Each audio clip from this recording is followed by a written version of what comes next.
নমস্কার, তোমাদের সকলকে স্বাগত জানাই আরেকটা ভ্লগে। পয়লা বৈশাখের দিন ছিল আমার বাবার জন্মদিন। তো বাবা কলকাতায় আমার ফ্ল্যাটে এসেছিল।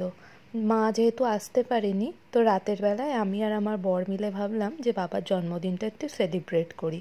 আর আমি একটু পায়েস বানানোর চেষ্টা করেছিলাম, যদিও সেটা খুব একটা কিন্তু ভালো হয়নি। কিন্তু বাবা সবসময় আমি যেরমই যাই বানাই না কেন সবসময় খেয়ে বলে যে ভালোই হয়েছে। তো রাত 12টার সময় দেখো আমি আর আমার বর মিলেই বাবার জন্মদিনটা সেলিব্রেট করলাম। যদিও সেই সেলিব্রেশন ওই দিন মা ছিল না, মা বাড়িতে ছিল, মা আসতে পারেনি। তো আমরা দুজনে আর বাবা মিলেই সেলিব্রেট করেছিলাম। দিনটা ছিল আমার কাছে না বেশ স্পেশাল, বাবার জন্মদিন বলে কথা। তো তো কেক কাটিং দেখো করা হয়ে গেল রাতের বেলায়। তারপরের দিন বাবাকে নিয়ে ভাবলাম, যেহেতু বাবা পরের দিনই বাড়ি চলে যাবে, তো বাবাকে নিয়ে আমি আর আমার বর মিলে একটু মলে গেছিলাম। তো সত্যি বলতে গেলে বাবা কখনো কি দরকার কি প্রয়োজন কখনো মুখ ফুটে বলে না, কিন্তু আমার কি দরকার সেটা সব সময় খেয়াল রেখেছে। হয়তো বাবারা এরমই হয়। তো যেহেতু এখন বড় হয়েছি, টুকটাক যা ইনকাম করি সেখান থেকেই ভাবলাম যে যাই বাবাকে আজকে কিছু একটু গিফট কিনে দিই, যেটা বাবার প্রয়োজন। তো বাবাকে দেখো সানগ্লাস কিনে দিয়েছিলাম আর দুটো শার্ট কিনেছিলাম।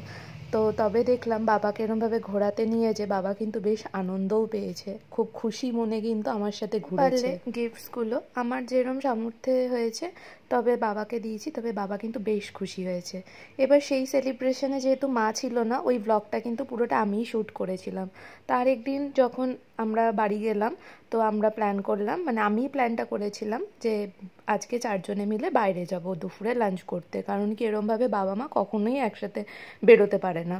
তো যে দেখো এখানে আমাদের যেখানে বাড়ি ওখানেই রেস্টুরেন্টে গেছিলাম। ওখানে যেহেতু বাবারা একটু ইন্ডিয়ান থালি এরম খেতে পছন্দ করে, তো বাবার পছন্দের প্লাস বরের পছন্দের এইসব দেখেই আইটেম অর্ডার করেছিলাম। তো একটা ভেজ, সব কিছুই মাটন থালি ছিল আর একটা ভেজ থালি ছিল। তবে কোয়ান্টিটি প্রচুর ছিল, আমরা খেয়েও কমপ্লিট করতে পারিনি, বাড়ি নিয়ে এসেছিলাম। তবে এই ছোট্ট কিউট সেলিব্রেশনটা নিজের লোকদের নিয়ে খুবই ভালো লেগেছিল আর ভালো সময়ও কেটেছিল। তাই তোমাদের সাথে কিছু ফটোজ এগুলো শেয়ার করলাম।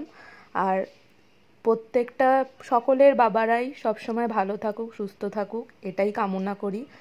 আমার বাবাও যেন খুব ভালো থাকে, সুস্থ থাকে, দীর্ঘজীবী হয়, এটাই আমার এক ভগবানের কাছে চাওয়া। আর এইভাবেই যেন আমার পাশে থাকে, কারণ কি আমার লাইফ পুরোপুরি ইনকমপ্লিট আমার মা বাবাকে ছাড়া। আমি আর যেখানে এসেছি সেটা শুধু এই দুটো মানুষের অবদানেই। এনাদের দুজনকে ছাড়া হয়তো আমি কিছুই না বলতে গেলে। তো যাই হোক, বার্থডেটা খুব ভালোভাবেই কেটেছে নিজের মানুষদের সাথে। ব্লগটা কেমন লাগলো অবশ্যই জানিও, ভালো লাগলে লাইক সাবস্ক্রাইব করো।